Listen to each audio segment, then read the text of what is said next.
सुनाए गोरी नीले टुवैया गंगवल के बदरिया में गंगवल के बदरिया में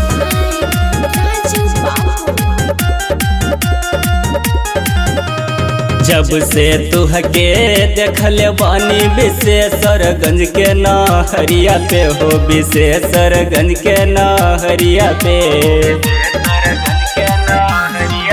हर जब से तुहके देखल बानी विशेषरगंज के नहरिया पे हो विशेषरगंज के नहरिया पे हो विशेषरगंज के नहरिया पे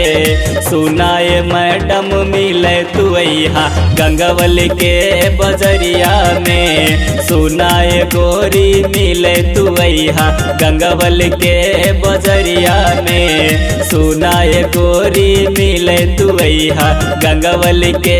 बजरिया में सुनाए गोरी मिले तू यहाँ presented by Hungama Recording Studio, Payar. Gangwal के बजरिया में चाट चौमिन पिज्जा खियाए भूपगंज के बाजरिया में एहो भूपगंज के बाजरिया में हर चाट चौमिन पिज्जा खियाए भूपगंज के बाजरिया में एहो भूपगंज के बाजरिया में सुना भूपगंज के बाजरिया में आवाए मैडम तू है घुमा दी पयागपुर चिल्हवरिया में चलाए मैडम तो के घुमा दी पयागपुर चिल्हवरिया में आवाए मैडम तो के घुमा दी गंगवल के बजरिया में सुनाए गोरी मिले तू यहाँ गंगवल के बजरिया में सखी के संग तोहरा शॉपिंग करा देब कैसरगंज के बाजरिया में एहो कैसरगंज के बाजरिया में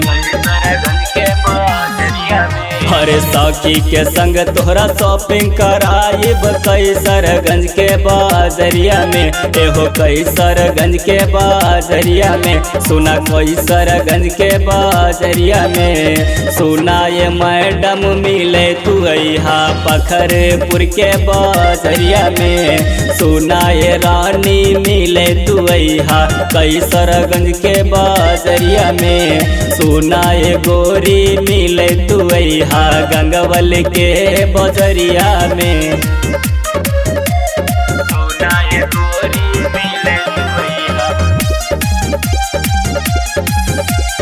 गंगवल के बजरिया में तोहके उठा के ले जाई रिजवनवा गोगई के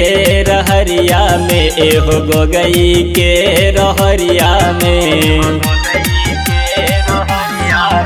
और तोहके उठा के ले जाई रिजवनवा गोगई के रहरिया में एहो गोगई के रहरिया में सुना गोगई के रहरिया में सुनाए गोरी मिले तू यहाँ गंगवल के बजरिया में सुनाए मैडम मिले तू यहाँ गंगवल के बजरिया में सुनाए रानी मिले तू यहाँ गंगवल के बजरिया में।